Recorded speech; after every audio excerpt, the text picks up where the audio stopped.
నమస్తే గురువుగారు. శ్రీమాత్రే గురువుగారు ఏదో రాండమ్‌గా ఇన్‌స్టా చెక్ చేస్తుంటే నేనొక రీల్ చూసాను మీది. హ్మ్. ఆ రీల్‌లో మీరు చేతబడి గురించి చెప్పారు. ఆ!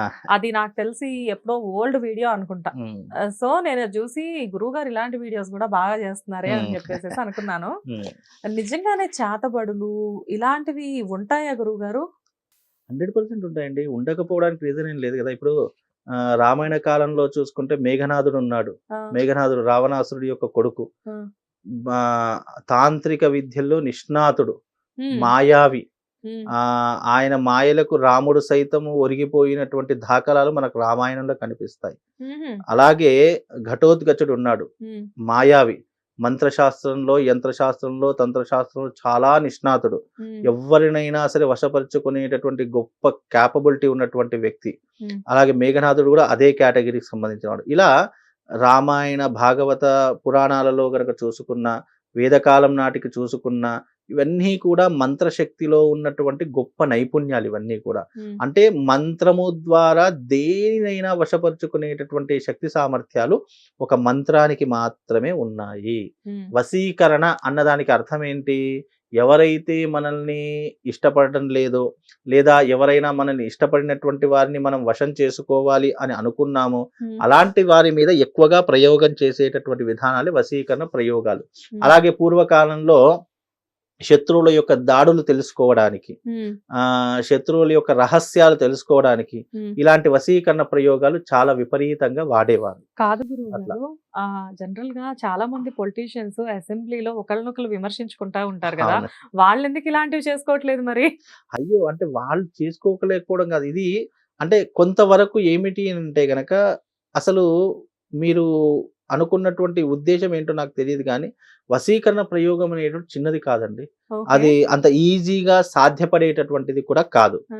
జీవితంలో వశీకరణ ప్రయోగం చేయించుకోవాలంటే నీ కోరిక ధర్మబద్ధమైనటువంటిది, న్యాయబద్ధమైనటువంటిది, ఇతరులకు హాని చేయనటువంటిది ఏదైనా కూడా వశ ప్రయోగం ద్వారా సాధ్యపరచుకోవచ్చు. ఓకే. కానీ ఇతరులకు హాని చేసేటటువంటిదయి ఉండి గనక అలా ఉంటే చేసినటువంటి వాడికి కర్మ తగులుతుంది. చేయించుకున్నటువంటి వాడికి కూడా ఆ కర్మ ఫలితం అనేటటువంటిది తగిలి అది మధ్యలోనే అంటే విఘాతాలు కలుగుతాయి. హ్మ్. ఆటంకాలు కలుగుతాయి. హ్మ్. అవి చాలా రేర్ అలా. హ్మ్. కాకపోతే వశీకరణ ప్రయోగాలనేటటువంటి ఈ కలియుగంలో హ్మ్. అంటే అప్పుడున్నటువంటి పద్ధతికి, ఇప్పుడున్న పద్ధతికి చాలా తేడా ఉంటుంది అవును. కదండీ! ఇప్పుడు గతంలో ఉన్నటువంటి పద్ధతి ఇప్పుడు అనుసరించమంటే ఎవ్వరికీ కూడా కుదరదు. హ్మ్. ఇప్పుడున్నటువంటి ఈ కలియుగంలో వశ్య ప్రయోగం అనేటటువంటిది కొన్ని విద్యల ద్వారా, కొన్ని యజ్ఞయాగాదుల ద్వారానే వశ ప్రయోగం అనేటటువంటిది చేసుకోవచ్చు తప్ప, మిగతా వేరే వ్యవహారాల వల్ల వశ ప్రయోగం కాదు. ఇప్పుడు వశీకరణ అంటే సపోజ్ మనుషులనే కాకుండా ఇప్పుడు ఒక జాబ్ వైస్‌గా కానివ్వండి, లేకపోతే ఒక మంచి కార్యం వైస్‌గా కానివ్వండి. ఇప్పుడు నేనే అనుకున్నా ఒక జాబ్ నాకు రావాలి అని చెప్పేసేసి ఏ గవర్నమెంట్ జాబ్ అవును. లాంటిదో. సో, దానికి కూడా నేను ఆ జాబ్ రావడానికి కోసం వశీకరణ చేసుకోవచ్చా? మనకు దాదాపుగా వశీకరణ ప్రయోగం అంటే 365 వశీకరణ ప్రయోగాలున్నాయండి. ఓహో! ధన వశీకరణ ఉంది, జన వశీకరణ ఉంది, విద్యా వశీకరణ ఉంది, ఉద్యోగ వశీకరణ ఉంది, స్త్రీ వశీకరణ, పురుష వశీకరణ, అలాగే వస్తు వశీకరణ, అలాగే దేహ వశీకరణ, అలాగే ఆలోచన వశీకరణ, ఇలా ఒకటి కాదు, 2 కాదు. మనిషి ఏదైతే అనుకుంటున్నాడో దాన్ని వశం చేసుకోవడానికి అన్ని వశీకరణలున్నాయండి. ఓకే. ఏదో ఇది వశీకరణ అంటే స్త్రీని వశం చేసుకోవడానికని చెప్పి కొంతమంది అనుకుంటారు. పురుషుడిని వశం చేసుకోవడానికని కొంతమంది అనుకుంటూ ఉంటారు. లేదా రాజకీయంలో జనాలను వశీకరణ చేసుకోవడానికని అనుకుంటారు. ఇలా చాలామంది అనుకునేటటువంటి దానికి భిన్నమైనటువంటి విధానాలు ఈ వశీకరణ ప్రయోగాలు చాలా మట్టుకున్నాయి. హ్మ్. వశీకరణ ప్రయోగం అనేటటువంటిది దీనికి మాత్రమే పరిమితమైనటువంటిది కాదు. వశ్య ప్రయోగంలో నువ్వు ఏదైతే కోరుకుంటున్నావో అది వస్తువైనా, మనిషైనా లేదా పంచభూతాత్మకమైనటువంటి తత్వంలో ఏదైనా సరే, అది నీ దగ్గరికి రావడానికి, దాన్ని నువ్వు కంట్రోలింగ్ చేసుకోవడానికి చేసేటటువంటి ప్రయోగమే వశ ప్రయోగము అని దానికి పేరు. ఓకే. కాబట్టి ఇలాంటివైతే 100% ఉన్నాయి. 100% ఇప్పుడు నీకు ఉద్యోగం కావాలండి. హ్మ్. ఉద్యోగానికి సంబంధించినటువంటి వశీకరణ ప్రయోగం గూడా ఉంటుంది. హ్మ్. కాకపోతే దాంట్లో పద్ధతులు, మంత్రాలు చేంజ్ అవుతాయి. మనం ఓకే. ఉచ్చరించే మంత్రాలు గావచ్చు, ఆచరించే విధానాలు, పద్ధతులు గావచ్చు, అవే మారుతాయి తప్ప వశీకరణ ప్రయోగం దేనికైనా చేసుకోవచ్చండి. ఓకే. దానికి దీనికే చేసుకోవాలి. ఇప్పుడు కొంతమంది దగ్గర డబ్బుండదండి. హ్మ్. డబ్బు సమస్యలతో చాలా మంది బాధపడుతూ ఉంటారు. హ్మ్. అలాంటి వారికి ధన వశీకరణ ప్రయోగం అని జెప్పేసి కూడా చేయవచ్చు. ఓకే. ఇవన్నీ ఇవన్నీ ధర్మబద్ధమైన వశీకరణలు. అవును. ఇప్పుడు నా దగ్గర డబ్బు లేదండి. నేను చాలా పేదరికం అనుభవిస్తున్నాను. నాకు డబ్బు కావాలి. డబ్బు కావాలంటే నేను డబ్బును సమకూర్చుకోవడానికి నాకు శక్తి సరిపోవట్లేదు అని అనుకున్నటువంటి వాళ్ళు ఇలాంటి ప్రయోగాలు గూడా చేసి ఆకస్మిక ధనలాభం అని చెప్పి చాలా సార్లు వింటాం మనం. అనుకోకుండా ధనం రావడము, అనుకోకుండా మనం జీవితంలో కోటీశ్వరులు కావడము కొన్ని రోజులకి ఇవన్నీ ఎలా జరుగుతాయి అని అంటే గనక భగవంతుడి అనుగ్రహం ద్వారా మన కర్మ ఫలితం ద్వారా కొంతమందికి జరిగితే కర్మలో లేని దాని గురించి కూడా మనము ఆ కర్మను సాధించుకోవడానికి కూడా ఇలాంటి ప్రయోగాలు చేస్తే గనక తప్పకుండా ధన వశీకరణ చేసుకోవచ్చు. ఇప్పుడు జనాలు నేను 10 మందిలో గొప్పగా కనిపించాలి, జనాలందరూ నా మాట వినాలి. ఇప్పుడు రాజకీయ నాయకులకు జనాలు ఓట్లేయాలి, జనాలు నన్ను గెలిపించాలి అని చెప్పి ఎలాగైతే కొంటారో అలా జన వశీకరణం కూడా చేసుకోవచ్చు. అలాగే మా స్త్రీ వశీకరణ, నాకు ఈ అమ్మాయిని నేను ఇష్టపడుతున్నాను, వివాహం చేసుకుందాం, పెళ్లి చేసుకుందాం అని అనుకుంటున్నాను, ఆ అమ్మాయి కూడా నన్ను ఇష్టపడేలా చేసేటటువంటి వశీకరణ ప్రయోగాలు కూడా ఉంటాయి. ఇలా ఒకటి కాదు రెండు కాదు అనేక వశీకరణ ప్రయోగాలు ఉంటాయండి. నేను ఇవన్నీ ఏదో ఒక వ్యూస్ కోసం చెప్పారేమో అయ్యో ఇన్‌స్టాలో లేదు లేదు. చాలా మంది అని చెప్పేసి అనుకున్నాను. అంటే మిమ్మల్ని అని కాదు, చాలా మంది ఇలాంటివి చెప్తున్నారు. కాకపోతే ఇన్ని రకాలు ఉంటాయంటే నేనే సర్ప్రైజ్ అయ్యాను. వశీకరణ గురించి శ్రీలంకలో ఒక లైబ్రరీ ఉంటుందండి. ఆహా! అంటే రావణాసురుడు రచించినటువంటి గ్రంథాలు ఎన్నో రకాలు కొన్ని వేల గ్రంథాలు హ్మ్. శ్రీలంకలో ఉండేవి. ఇప్పుడు కాదు గతంలో. హ్మ్. ఆ గ్రంథాల లైబ్రరీ అంతా కాలిపోయింది. కొన్ని గ్రంథాలు మాత్రమే మిగిలినటువంటి వాటిలో నుంచి పరిశోధన చేసినటువంటి తాంత్రిక విద్యలో ఇలాంటి వశీకరణ ప్రయోగాల గురించి ఒక పెద్ద దాదాపు ఒక 2000 పేజీల గ్రంథం ఉంది. ఏ రకమైనటువంటి వశీకరణలు చేసుకోవచ్చు, వశీకరణలో ఎన్ని భాగాలున్నాయి అనేటటువంటి దాని గురించి ఒక గ్రంథమే ఉంది. అంటే గ్రంథం ఉంది కాబట్టి మనం దాన్ని నమ్మక తప్పదు కదా! ఇప్పుడు ఒక తాళపత్ర గ్రంథాలు ఉన్నాయి. అంటే పూర్వీకులు రాసినటువంటి ఏవో మంత్ర శబ్దాలు దాంట్లో ఉన్నాయి కాబట్టి ఆ మంత్రాన్ని మనం ఉచ్చరించగలుగుతున్నాము.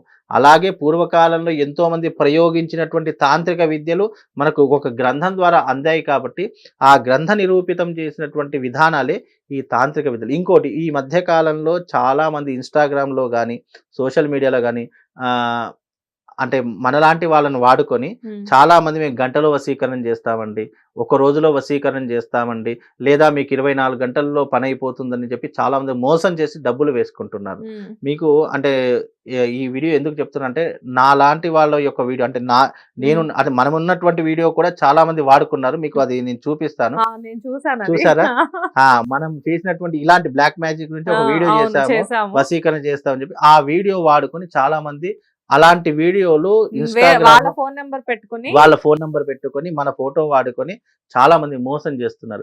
వశీకరణ ప్రయోగం అనేటటువంటిది సభాముఖంగా చెప్తున్నాను. అది చిన్న విద్య కాదు. ఏదో గంటలో అయిపోయేదో 2 గంటల్లో అయిపోయేటటువంటి విద్య కాదండి. వశీకరణ ప్రయోగానికి వ్యవధి పడుతుంది. అలాగే ఎదుటి వారు ఎవరిని వశం చేసుకోవాలో వాళ్ళ జన్మ నక్షత్రం ఏంటి, వాళ్ళ స్వభావం ఏంటి, కొన్ని నక్షత్రాలకు వశీకరణ పనిచేయదు. మళ్ళీ అది కూడా చెప్తున్నాను. కొన్ని నక్షత్రాల వారికి మాత్రమే వశీకరణం పనిచేస్తుంది. చాలా మంది నేను వాళ్ళని వశం చేసుకోవాలి, వీళ్ళని వశం చేసుకోవాలి, గంటలో చేస్తానంటే అలాంటి విషయాలు నమ్మకండి.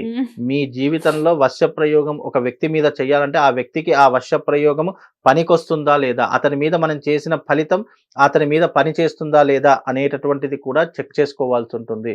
వశీకరణ విద్య చెయ్యాలి అని అంటే దాంట్లో ఎన్నో రకాలైనటువంటి అంతర్భాగాలను చూసి ఆ వ్యక్తికి మనం చేసేటటువంటి ప్రయోజనం, మనం చేస్తే ప్రయోజనం జరుగుతుంది అంటేనే అందులో అడుగు పెట్టాలి తప్ప ఇక డబ్బులు వస్తున్నాయి కదా అని చెప్పేసి ఎవరు పడితే వాళ్ళు వశీకరణ చేయడానికి అవకాశం ఉండదు. దానికి సాధన కూడా చాలా అవసరం అండి. మా ఫోటోలు పెట్టి, మా వీడియోలు పెట్టి కింద ఫోన్ నెంబర్లు పెడితే అవి మావి కావు. కాబట్టి దయచేసి ఆ నెంబర్లకు ఫోన్ చేసి మీరు మోసపోవద్దు. అది అంతేనా?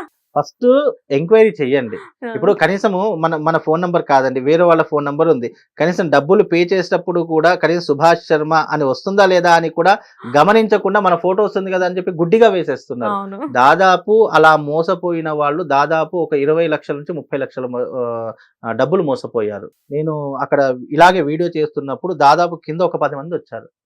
10 మంది వచ్చి గురువు గారు మీ ఫోటో అని మీ పేరు చూసి మీ ఫోటో చూసి మీకు డబ్బులు వేసామండి అని చెప్పేసి అంటే ఎవరికి వేశారని తిరిగి చూస్తే దాంట్లో నాది నా ఫోన్ నంబరే కాదు, ఫోన్ పేలో నా పేరే రావట్లేదు, అయినా వాళ్ళు గుడ్డిగా వేశారు. అంటే సమాజంలో ఇలా పిచ్చి వాళ్ళని చేసి డబ్బులు దోచుకునే వాళ్ళు చాలా మంది అయ్యారు. దయచేసి ఒక్కసారి ఆలోచన చేసి ఇది చేసుకోండి. ఒక వీడియోతో పాపులర్ అవడం తెలుసు, కానీ ఒక వీడియోతో ఎంత బ్యాడ్ పాపులర్ కూడా మోసాలండి. టెక్నాలజీ పెరుగుతుంది కదా, మోసాలు కూడా అలాగే పెరుగుతున్నాయి. వీళ్ళు ఇప్పుడు వేరే దాని మీద ఎక్కడ డబ్బులు దొరకట్లేదు, ఇలాంటి ఆధ్యాత్మికమైనటువంటి వీడియోలు తీసుకొని ఇక వాళ్ళు డబ్బులు సంపాదించడం మొదలు పెడుతున్నారండి. నిజంగా గురువుగారు. అంటే ఒక మంచి పాపులారిటీ ఉన్న ఒక ఆస్ట్రాలజర్‌ని ఏంటంటే ఎలా అయినా గాని తప్పుదోవ పట్టించుకొని వాళ్ళు డబ్బులు సంపాదించుకోవడానికి ఇదొక ఉత్తమమైన మార్గంలా చూసుకుంటున్నారు. నిజంగా అంటే దాని వల్ల నేను డబ్బులు పోయాను బాధపడలేదండి. నా రెప్యుటేషన్ దెబ్బతింటుందని నేను ఆ! చాలా బాధపడుతున్నాను. ఎందుకు అనంటే వాళ్ళు తర్వాత అన్ని డబ్బులేసిన తర్వాత నాకు ఫోన్ చేసి, "గురువుగారు మీరనుకోని మేము డబ్బులేసి మోసపోయామండి.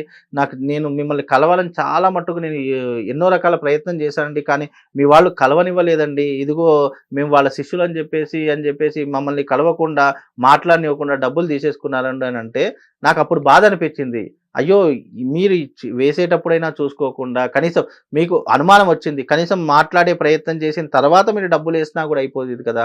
లేదా మీ మీద నమ్మకం లేదంటే కనీసం వీడియో కాల్ అయినా చేయండి అని చెప్పైనా మీరు డబ్బులేస్తే బాగుండేది అని నా సలహా అండి. హ్మ్. ఎందుకంటే ఇలాంటి మోసాలు చే ఒకరు ప్రారంభించారనుకోండి, దాదాపు ఇన్‌స్టాగ్రామ్‌లో మనం చేసిన వీడియోలు దాదాపు 500-600 వీడియోలున్నాయండి. హ్మ్. అవును. 500-600 వీడియోస్. అవి గూడా మళ్ళీ మిలియన్స్‌లో వెళ్ళిన హ్మ్. వీడియోసే. అవును. అవి షార్ట్సే మళ్ళీ ఏవి మన ఇన్‌స్టాగ్రాము, ఫేస్‌బుక్కు, హ్మ్. ట్విట్టరు ఇలాంటి వాటిలో ఉన్నటువంటి వీడియోసే వాళ్ళు దాన్ని ఎంచుకొని వాళ్ళ మన ఫోను నంబర్ తీసి వాళ్ళ ఫోను నంబర్ వేసేసుకొని మిలియన్స్‌లో వెళ్ళాయండి వ్యూస్. అబ్బబ్బబ్బబ్బా! ఒక 1000 మందిలో ఒక 10 మంది తప్పకుండా మోసపోతున్నారు. 1000 మంది చూసారనుకోండి, అందులో ఒక 10 మంది నమ్మి మోసపోయేటటువంటి లక్షణాలు చాలా మట్టుకు సో, పెరిగిపోయాయి. బిజినెస్ అనేది ఈ రేంజ్‌లో చేస్తున్నారు బయట. ఆ రకంగా చేస్తున్నారండి. సో, ఇలాంటి ఫ్రాడ్స్‌ని నమ్మొద్దు. అదే. ఎనీవేస్ థాంక్ యూ గురువుగారు. శ్రీమాత్